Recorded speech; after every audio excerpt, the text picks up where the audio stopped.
I want you to think about the last 5 days, or maybe the last 20 days, even the last 100 days. If you are like most people, then all of those days probably had at least one thing in common. If not 20 or 30 or even 100 things in common, that you can draw a thread between each of those days and say that you repeated something every single day. At the very least, you almost certainly used the same language every day, but even more things that you have control over, like what you eat, or that cup of coffee you have every morning, or the time that you wake up and the time that you go to sleep, or your exercise habits. These are things that we cultivate as patterns in our lives, and I want to talk about why we resist changing those patterns in today's episode. My name is Jonathan Cottrell, and you're listening to Developer Tea. My goal in the show is to help driven developers connect to their career purpose and do better work so they can have a positive influence on the people around them. In today's episode, we're exploring this idea of habitual patterns in a different light than we've talked about it in the past. Of course, we've established in the past that habits typically come as the result of laziness. More specifically, our brains are pretty lazy. We don't really like to expend a lot of energy to do something new, to process new information, because we don't really want to go out of our way if we don't have to. So it's much easier to make the decision, for example, to order the same thing that you know you like off of the menu. Some people are more adventurous than others, but even the most adventurous types of people typically have some place that they return to, something they commonly do, some kind of habit they continuously perpetuate. And we're going to talk more about this in an upcoming interview of Developer Tea, specifically how these patterns and habits are created. And it's a very interesting episode. I encourage you to subscribe if you don't want to miss out on that. Truly, that's going to be one of my favorite episodes, one of my favorite interviews for me personally that I've done in a long time. But I do want to talk about another side of this subject, not just our brains being lazy or why it is that we create these habits, but rather why we don't want to change. Our resistance to change comes from essentially from two parts of our makeup, our being, the way that we think, the way we behave. And really, these two things are two sides of the same coin. The first one is our inability to see the better option. In other words, if we were to change something, we very well could have a more positive outcome, a more positive more positive scenario on the other side of that change than we currently have today. And so knowing exactly what that looks like, well, that turns out to be really hard. In Thinking Fast and Slow, Daniel Kahneman calls this phenomenon, what you see is all there is. When we only have something to see, the only things that we see are what we focus on.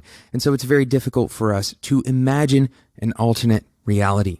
Not only are we having to imagine the future, which is already quite difficult, but we're also having to interpolate what we know about the past, the things that we've learned about our previous patterns and our previous habits, what those things have generated, and we're trying to interpolate what a change would do to us into the future. And we have the common misperception of the future as more of the same, more of the present.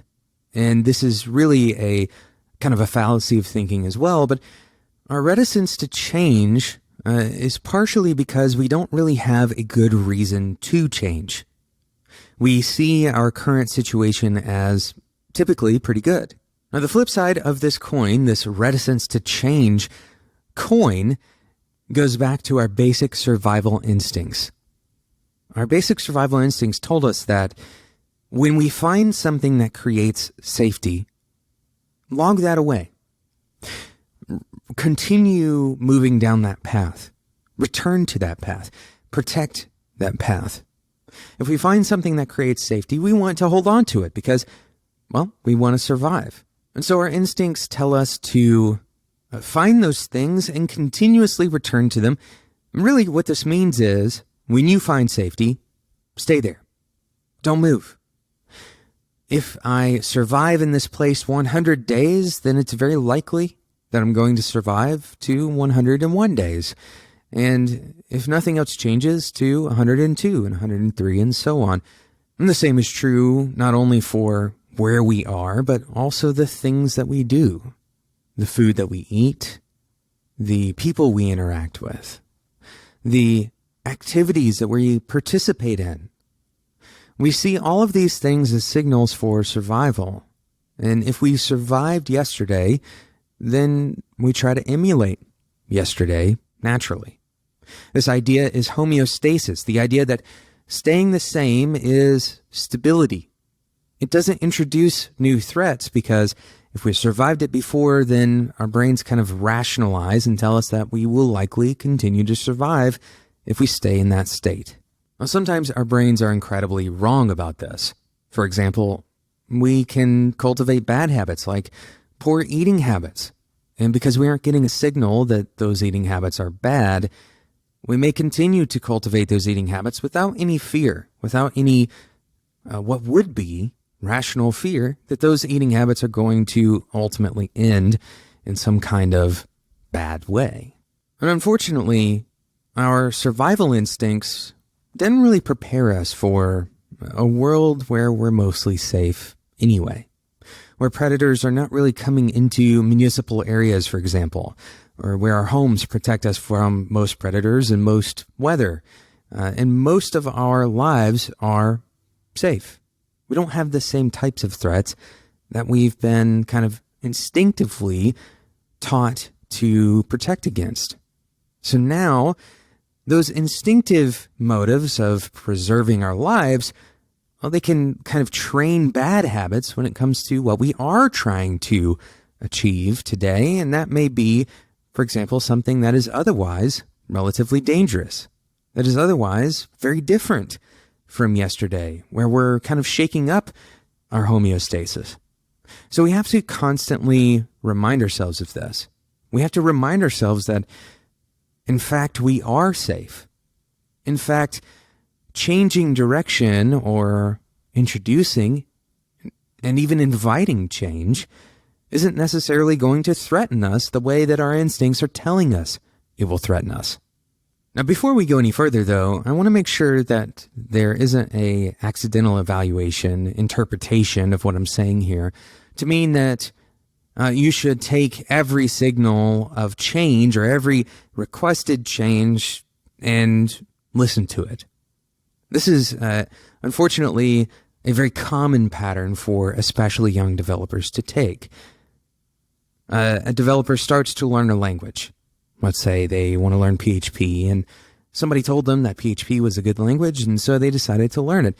And then they take some time, they start learning it, and as they are introducing their brains to the community around PHP, they find that there's a large community who doesn't like PHP. They list out all of the reasons why PHP is bad and why people shouldn't invest any time or money or energy or any sweat into learning PHP, and then they provide a reasonable alternative. Maybe they say that Python or Ruby is a better option, and so this young programmer decides to start learning Ruby.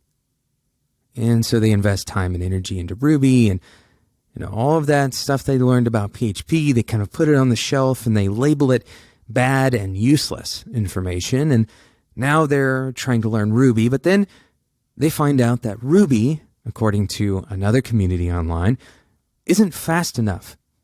Or you can't do, scientific programming with Ruby, and really you should be using Python or MATLAB. And so again, unfortunately, they feel like they've sunk a bunch of time into learning a little bit of Ruby, and then they switch directions again. And this happens a number of times, not only with programming languages, but with frameworks. It happens with working processes. It happens with even jobs, places of employment. people have kind of this frenetic response just because they find out that maybe there's something wrong with their direction. And so we as programmers, and generally speaking, most people, programmer or not, they want to optimize their situation. They don't want to make a bad choice. This is totally reasonable, isn't it? We don't want to make a bad choice. And so when we have the option, we try to make a good choice. We change direction. Now, this isn't the kind of change that we were talking about previously. This isn't the change reticence. These people are not overcoming their desire for homeostasis. In fact, quite the opposite. They're allowing their instincts to drive their decision-making rather than taking a step back and making a more informed decision. And so we see a threat and we try to run away from the threat. Unfortunately, the reality is every programming language will have its critics. Every programming language is not suited for something and is suited better for something else. Every decision you make, you can find something to fault yourself for. Now, unfortunately, if you continuously change your direction, then you will end up staying in the same place. Think about it. Even at a statistical level, we can prove this model. If you have a point in space and that point goes in random directions, all in random directions, and only an average length in those random directions, then it will stay within a relatively small, bounded area. In other words, it's not going to travel anywhere. It will end up traveling over a lot of space, but all within a bounded area. The distance it goes will be limited, and in fact, it may end up back exactly where it started. And this is not what you want to do as a developer. This is not what you want to become a slave to. This is the concept of fear of missing out. And very often, it is the result of having visibility into information that you otherwise wouldn't have had. It's the result of having so much information that you're unable to make a choice. And so we allow our instincts to shape our choices in ways that we think are good, we think we're avoiding threats, and unfortunately, we're actually disabling ourselves. So my challenge to you today is very simple to explain, very hard to actually do, and that is to start to develop a stronger sense of when your decisions are made based out of fear and when they are made in the face of fear. In other words, are you making a decision purely out of instinct in order to avoid some kind of unexpected change, unexpected reality in the future? Are you trying to avoid change because you're afraid of it? And on the flip side, are you changing because you're afraid your current direction is inadequate? These are both fear-based responses, and allowing your fear to guide you will very often leave you stagnated. It'll leave you in the same place that you started. If instead you're making choices in the face of fear, if you know that there is a rocky path ahead, if you know that changing brings danger, it shakes up that homeostasis, and you change in the face of that fear, very often you can find a path. This requires fortitude, it requires commitment, it requires a level of bravery. We've talked about bravery on the show before. It requires a level of bravery that maybe will scare you. And that's the whole point, isn't it? To overcome our fears by taking action despite them. Thank you so much for listening to today's episode of Developer Tea. We didn't have a sponsor for today's episode, and so instead of going to a sponsor's site, I want you to take a moment. This is well over 500 episodes we've put out of the show, and if you feel like we've given you even a tenth of the value of the time you've spent listening to this show, then I'd love to ask you to repay us with just 2 minutes of your time. Go and subscribe, review, and rate this show in iTunes. That's basically 3 button clicks. Subscribe, rate, and review the show in iTunes. The reason for this is because it's going to help other developers see Developer Tea and ultimately check out what we're doing. They're going to listen to this episode.